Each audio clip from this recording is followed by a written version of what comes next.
ঠাকুর বাড়িতে আমরা ঢুকেই দেখতে পাই একটা বিরাট বড় ঘড়ি। ঘন্টায় ঘন্টায় ঢং ঢং করে ঘন্টা বাজে। এই যে ঘড়ির টাওয়ারটা তৈরির একটা ইতিহাস আছে, আজকে আমি সেটার কথাই বলবো। শ্রী শ্রী ঠাকুরের একটা টাওয়ার করার ইচ্ছা হলো। দেওঘরের যত বড় বড় ইঞ্জিনিয়ার সবাইকে খবর দেওয়া হলো। সব ইঞ্জিনিয়াররা আসলেন, এসে একজনই ঠাকুরের শর্ত মেনে করার জন্য কিছুটা রাজি হলেন।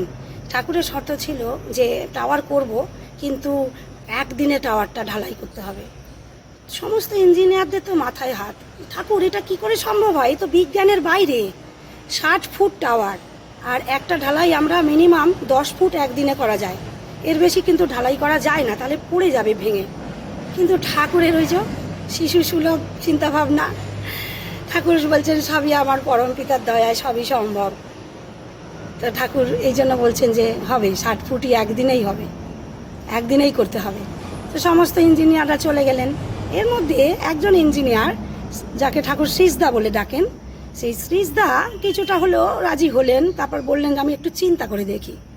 এর মধ্যে একজন কন্ট্রাক্টর ছিলেন, যে সমস্ত লেবার খাটাতেন রাজমিস্ত্রির, তিনি হলেন খগেন।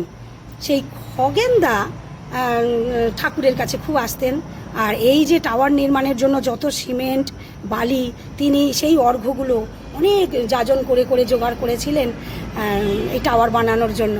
সেই খগেন ঠাকুরের কাছে নিয়মিত আসতেন এবং ঠাকুরকে খুব ভালোবাসতেন, একনিষ্ঠ ভক্ত ছিলেন সেই খগেনদা। ঠাকুর একদিন খগেনদার সাথে আলোচনা করছেন এই নিয়ে যে খগেন তুই বল, এটা কি একদিনে করা যায় না? তা খগেন কি বলবে যে ঠাকুর তুমি যা বলবে তাই হবে। ঠাকুর বলছে সব পরম পিতার ইচ্ছা হলে সব হয়, দেখ না কোথাকার জল কোথায় গিয়ে গড়ায়, একবার করেই দেখ না।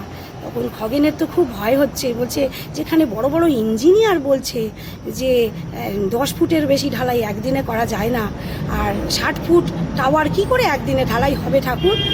তখন ঠাকুর বলছেন আরে চেষ্টাই তো একবার কর। খগেনদা বলছেন ঠাকুর যদি ভেঙে পড়ে যায় 50,000 টাকা, ঠাকুর 50,000 টাকা তোমার নষ্ট হয়ে যাবে ঠাকুর। ঠাকুর বলছেন আরে শালা 50,000 টাকা, তারে অভিজ্ঞতা তো হবে, তোর আর আমার তো একটা অভিজ্ঞতা তৈরি হবে। ও ঠাকুর একটা অভিজ্ঞতার জন্য তাই বলে 50,000 টাকা নষ্ট করবো সৎসঙ্গের? না না ঠাকুর, এত টাকা নষ্ট করতে আমি পারবো না। আরে করেই দেখ না একবার, পরম পিতার দয়ায় সব হবে। তারপরে তো খগেনদা রাজি হলো। তা ঠাকুরকে বলছেন খগেনদা তাহলে কবে থেকে শুরু করবো ঠাকুর? ঠাকুর বলছেন তোর যদি মনে হয় আজ থেকেই শুরু কর। আগে আজ থেকে শুরু করবো, শ্রীজদা তো জানতে পারলে খুব রাগ করবে আমার উপর। ঠাকুর বলছেন আরে শ্রীজদা তো আসবে কাল সকাল 8টা 8:30টায়, তার আগে তুই এখন থেকেই শুরু করে দে, ভোর থেকেই শুরু করে দে। তখন খগেনদা সমস্ত ঠাকুরবাড়ির দেওঘর চত্বরে যত মিস্ত্রি ছিল, লেবার হেল্পার, সমস্তদের এক জায়গায় জড়ো করে তাদেরকে রাতের আনন্দবাজারে প্রসাদ খাওয়ালো। খাইয়ে এবার সারা রাত তারা যুক্তি পরামর্শ করতে লাগলো। ঠিক 3:30 4টে বাজে থেকে কাজ শুরু করলো।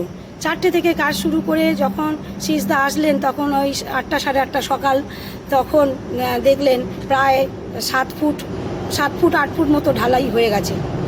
শ্রীজদার এসে তো রেগে আগুন হয়ে গেছে, এটা তোমার এত বড় স্পর্ধা হয় কি করে? তুমি কি ইঞ্জিনিয়ার, তুমি আমাদের উপরে যাচ্ছ?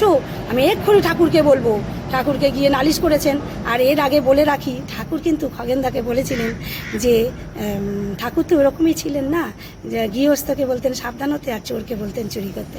ঠাকুর ওই খগেনদাকে বলে রেখেছিলেন যে যখন সিজদা এসে তোর ওপর গরম নেবে, তুই তখন কাঁদো কাঁদো হয়ে হাত কজলাতে বলবি আমি জানি না সিজদা, আমার আমি ভুল করে ফেলেছি, আমাকে ক্ষমা করে দাও সিজদা। এইভাবে কিন্তু সিজদার কাছে ক্ষমা চেয়ে নিবি। তো ও সেইভাবেই ক্ষমা চাইছে, হাত কজলাতে বলছে যে আমাকে ক্ষমা করে দেবো। সিজদা তো রেগে আগুন, তুই চল এক্ষুনি চল ঠাকুরের কাছে। খগেনদাকে ডেকে ঠাকুরের কাছে নিয়ে এসছে। ঠাকুরের তো আগে থেকে প্ল্যান করাই আছে। ঠাকুর মুচকি হাসছে আর খগেনকে বকছে। সেটা বলাই ছিল যে আমি তোকে বকবো। তো ঠাকুর বকছেন হ্যাঁ খগেন তোর কোনো আক্কেল নেই, হ্যাঁ তুই এত টাকা ঠাকুরের এই নষ্ট করছিস, সৎসঙ্গের এত টাকা নষ্ট করছিস, ভেঙে পড়ে গেলে কি হবে, হ্যাঁ তা না। তো সিজদাকে তো বলা, খগেনকে তো বলাই আছে। খগেন বলে যাচ্ছে যে আমাকে ক্ষমা করে দাও ঠাকুর, আমি ভুল করেছি, আমি বুঝতে পারিনি।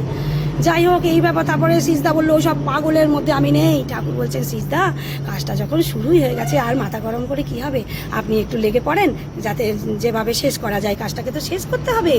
তো সিজদা তো রেগে আগুন, বলছে না আমি এই চললাম, এইসব পাগলদের সঙ্গে আমি কাজ করতে পারবো না বলে সিজদা বেরিয়ে গেলেন। খগেনদা ঠাকুরকে প্রণাম করে আবার কাজে লেগে পড়লেন। এইবার ঠাকুরের চিন্তা যায় কোথায়, দুশ্চিন্তায় ঠাকুরের খাওয়া ঘুম চলে গেছে, শুধু ঘন্টায় ঘন্টায় খবর নিচ্ছে ঠাকুর, এরা কাজ কত দূর, কাজ কত দূর। তো কাজ হয়ে যাচ্ছে, কাজ চলছে, খগেনদা খুব নাম করতে করতে টাওয়ারের কাজটা করছেন। করতে করতে একটা সময় যখন রাত 2টো বাজে, তখনও ঠাকুর কিছু খাননি। তখন ঠাকুর নিজে গেছেন, আর খগেনদা বলছে, ঠাকুর আপনি খেয়ে নিন, চিন্তা করতে হবে না।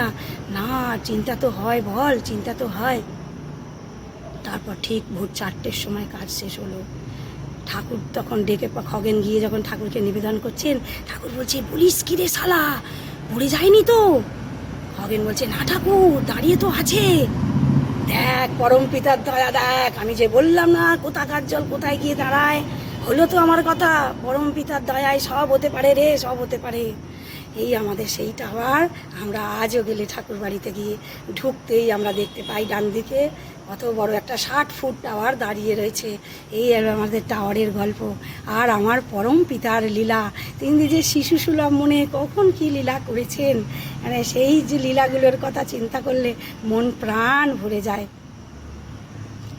ও তুই ভাবতে গেলে কুল পাবি না, ও তুই ভাবতে গেলে কুল পাবি না, ভাবনাই শুধু হবে সার। কি করতে হবে তাহলে? পরলুটে তার চরণ তলে যে করবে এই ভব পার, পরলুটে তার চরণ তলে যে করবে এই ভব পার। তাই আমরা ভাবতে গেলে কিন্তু কিচ্ছু হবে না, তার উপর সমস্ত কাজটা সঁপে দিতে হবে।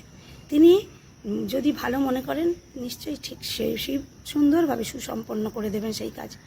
জয়গুরু, সকলের মঙ্গল প্রার্থনা করি পরম দয়ালের শ্রীচরণে।